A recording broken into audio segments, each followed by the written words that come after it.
नमस्कार, आप देख रहे हैं न्यूज मूवमेंट और मैं हूं आपके साथ ज्योतिका। आइए रुक करते हैं फटाफट खबरों की ओर। बिजली विभाग के मुख्य अभियंता अपने सरकारी आवास में पाए गए मृत। सरकारी आवास में कमरे के अंदर बेड पर मिला उनका शव। हार्ट अटैक से मौत की आशंका। कमिश्नर डीएम मौके पर पहुंचे। मृतक चीफ आरबी कटियार लखनऊ के रहने वाले थे। सरकारी आवास पर अकेले रहते थे। बिजली विभाग के चीफ आरबी कटियार आज सुबह सोकर नहीं उठे और ना ही उनका मोबाइल उठ रहा था। उनको सुबह बुलाने पहुंचे विभागीय कर्मचारी ने काफी देर तक उनका दरवाजा खटखटाया। जब काफी समय तक आवास के अंदर से कोई प्रतिक्रिया नहीं मिली तो उसने इसकी सूचना विभाग के अन्य अधिकारियों को दी। चीफ के सरकारी आवास पर बिजली विभाग के कॉलोनी में रहने वाले अन्य अधिकारी पहुंच गए। शहर कोतवाली के फतहा स्थित सरकारी आवास पर जुटे विभागीय अधिकारियों ने इसकी सूचना जिले के उच्च प्रशासनिक अधिकारियों को दी। मौके पर पहुंचे पुलिस के साथ लोगों द्वारा सरकारी आवास के बाथरूम का दरवाजा तोड़कर उनके शयन कक्ष में पहुंचे। अपने शयन कक्ष में बिजली चीफ पड़े मिले। सीएमओ ने टीम के साथ चेक किया और उन्हें मृत घोषित कर दिया। संतोष गुप्ता की रिपोर्ट। 100 मिला है सरकारी आवास पे, क्या है पूरा? ये बिजली विभाग के चीफ इंजीनियर से जो अपने शयन कक्ष में मृत अवस्था में पाए गए हैं, सीएमओ की टीम के द्वारा आकर के उनका परीक्षण किया गया है। उनके परिजन आते हैं, उनसे तहरीर प्राप्त कर करके और उनका पीएम कराया जाएगा। प्रथम दृष्टया किसी प्रकार की अनहोनी की बात नहीं है कि उनके साथ कोई आपराधिक गतिविधि हुई हो, फिर भी पीएम कराने के बाद ही सारी जो स्थिति होगी वो स्पष्ट होगी। Thank you. मिर्जापुर में इन दिनों नगरपालिका प्रशासन के कार्यों से स्थानीय जनता काफी नाराज है। पालिका प्रशासन चाक चौराहों पर बड़े पैमाने पर नालियों से मलबा निकाल कर छोड़ दी है। स्थानीय लोगों को आने जाने से लेकर व्यापार करने में भी तकलीफ हो रही है। सफाई नायक नालियों दुकान के आगे मलबा निकालकर गायब हो गया है। डेंगू के बढ़ते प्रकोप को देखते हुए डेंगू का मच्छर कहीं ना काट ले सहमे हुए हैं। वासलीगंज के शेर खान की गली और लक्ष्मण प्रसाद की गलियों में नाली पूरी तरह जाम है। नाली का पानी पटरियों पर इकट्ठा बह रहा है। खुली नालियां गंदगी से बजबजा रही है। गंदगी को देखकर स्थानीय लोग नगरपालिका से अच्छे खासे नाराज हैं। संतोष गुप्ता की रिपोर्ट। क्या नाम है आपका? नीरज यादव। नीरज जी, बताइए कि जो आपके दुकान के बाहर इतना बड़ा मलबा फेंका गया है, ये किसने फैलाया और क्यों फैलाया? ये नगर पालिका के कर्मचारी आए थे, वो निकाल के 2-3 दिन से गए हैं और मोहल्ले में समझ लीजिए कि डेंगू का प्रकोप चल रहा है। 1-2 लोग एक्सपायर भी हो चुके हैं डेंगू से। उसके बाद भी नगर पालिका को कई बार सूचित किया है, अभी तक कचरा उठा नहीं है। लोगों को आने जाने में तकलीफ है, दुकान करने में दिक्कत हो रही है। बेरियागाड़ा गांव में स्थित कस्तूरबा गांधी बालिका विद्यालय का जिलाधिकारी अपूर्वा दुबे ने किया निरीक्षण। आपको बता दें कि बांगरमऊ क्षेत्र के बेरियागाड़ा गांव में स्थित कस्तूरबा गांधी बालिका आवासीय विद्यालय के निरीक्षण में जिलाधिकारी ने कायाकल्प के अंतर्गत कराए जा रहे कार्यों का निरीक्षण किया। साथ ही विद्यालय में उपस्थित बालिकाओं से संवाद कर विद्यालय में मौजूद सुविधाओं के बारे में जानकारी ली। इस मौके पर डीएम ने बीडीओ को निर्देश दिए कि कायाकल्प के तहत कराए जा रहे कार्यों को जल्द से जल्द पूर्ण कराया जाए। बेसिक शिक्षा अधिकारी संजय तिवारी को निर्देश दिए कि कायाकल्प से विद्यालय में जो भी कार्य कराए गए हैं उनका रखरखाव करने की जिम्मेदारी विद्यालय की होगी। यह भी निर्देश दिए कि हॉस्टलों में बालिकाओं के उपायुग्राथ, नोटिस बोर्ड, अलमारी, तख्त, मरम्मत, मच्छर जाली एवं शू रैक आदि की व्यवस्था कराई जाए। अनुज कुमार की रिपोर्ट।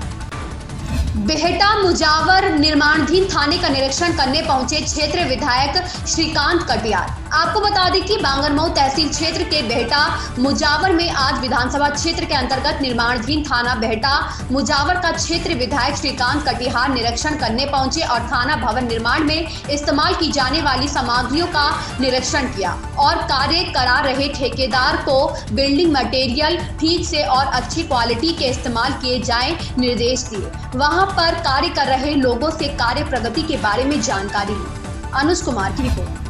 खबर बागराय थाना अंतर्गत पचमहुआ डीह ग्राम सभा प्रतापगढ़ से है। मृतक महेश पाल निवासी पचमहुआ डीह की पुत्री ने बताया कि उसके पिता महेश पाल शुक्रवार को निमंत्रण गए थे।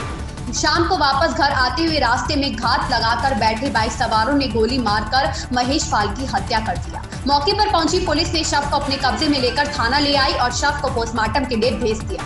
मृतक की पुत्री ने अपने सगे चाचा और चचेरे भाई पर कथित हत्या की लिखित तहरीर थाना बागराय में दिया है। पुलिस जांच में जुट गई है। राकेश कुमार धूरिया की रिपोर्ट।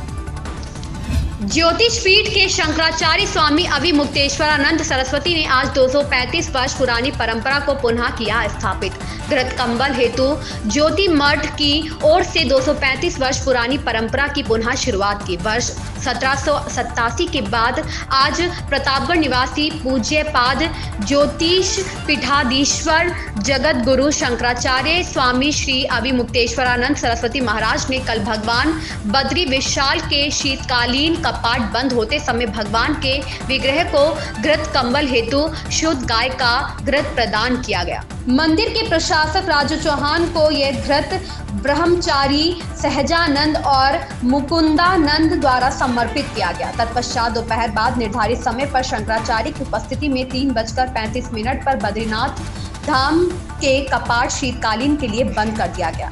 उक्त पल के साक्षी हजारों की संख्या में लोग उपस्थित रहे। उक्त जानकारी ज्योतिष पीठ के शंकराचार्य स्वामी अभिमुक्तेश्वरानंद सरस्वती के मीडिया प्रभारी डॉक्टर शैलेंद्र योगी उर्फ योगीराज सरकार ने दी। ओम प्रकाश गुप्ता की रिपोर्ट।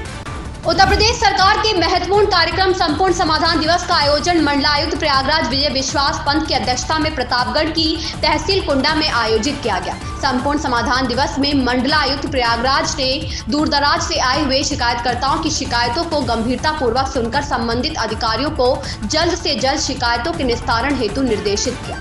उन्होंने निर्देशित किया कि शासन की मंशा अनुरूप सभी संबंधित विभागीय अधिकारी कार्यालय में समय से बैठकर जन समस्याओं को सुने और समय सीमा के अंतर्गत उनका निराकरण करके कागज के साथ साथ धरातल पर भी सुनिश्चित किया जाए। ओम प्रकाश गुप्ता की रिपोर्ट। तेज रफ्तार अज्ञात वाहन की टक्कर से साइकिल सवार गंभीर घायल। बीती शाम शीतलगंज निवासी युवक ताज हुसैन 30 वर्ष को संडीला बांगरमऊ मार्ग से वापस अपने गांव लौट रहा था। तभी बेहटा मुजावर थाना क्षेत्र के अंतर्गत गोसा कुतुब गांव के निकट पहुंचते ही किसी अज्ञात वाहन ने उसकी साइकिल को जोरदार टक्कर मार दी। घटना में साइकिल सवार युवक गंभीर रूप से घायल हो गया, जिसे एम्बुलेंस से बांगरमऊ CHC में भर्ती कराया गया, जहां पर डॉक्टरों ने प्राथमिक उपचार के बाद उसे जिला अस्पताल रेफर कर दिया। अनुज कुमार की रिपोर्ट। सीतापुर में आज यातायात माह नवंबर 2022 के दृष्टिगत क्षेत्राधिकारी यातायात शोभित अत्री व प्रभारी निरीक्षक यातायात फरीद अहमद द्वारा मई टीम के डालमिया चीनी मिल रामकोट में ट्रैक्टर ट्रॉलियों में रिफ्लेक्टर टेप लगाकर ट्रैक्टर चालकों को यातायात नियमों सावधानियों जैसे सड़क पर हो रही दुर्घटनाओं की रोकथाम, वाहन को ओवरलोड न करना, वाहन को ओवर स्पीड से न चलाने इत्यादि तथा यातायात नियमों का पालन करने हेतु प्रेरित किया गया। कुलदीप त्रिवेदी की रिपोर्ट। सीतापुर में पुलिस अधीक्षक घुले सुशील चंद्रभान द्वारा जनपद सीतापुर में अपराध नियंत्रण के दृष्टिगत अपराधियों के विरुद्ध कठोरतम कार्यवाही एवं वांछित अभियुक्तों की गिरफ्तारी हेतु जनपदीय पुलिस को निर्देशित किया गया है। उक्त निर्देश के क्रम में थाना नैमिष में अपराध संख्या 37/21 धारा 406, 419, 420, 467, 468 व 471 में संतोष कुमार पुत्र नरेंद्र निवासी नवादा थाना बेनीगंज जिला हरदोई का फरार चल रहा था, जिस पर 25,000 रुपए का इनाम भी था, जिसको थाना नैमिषारण्य ने पुलिस द्वारा पकड़ने में सफलता हासिल की। कुलदीप त्रिवेदी की रिपोर्ट।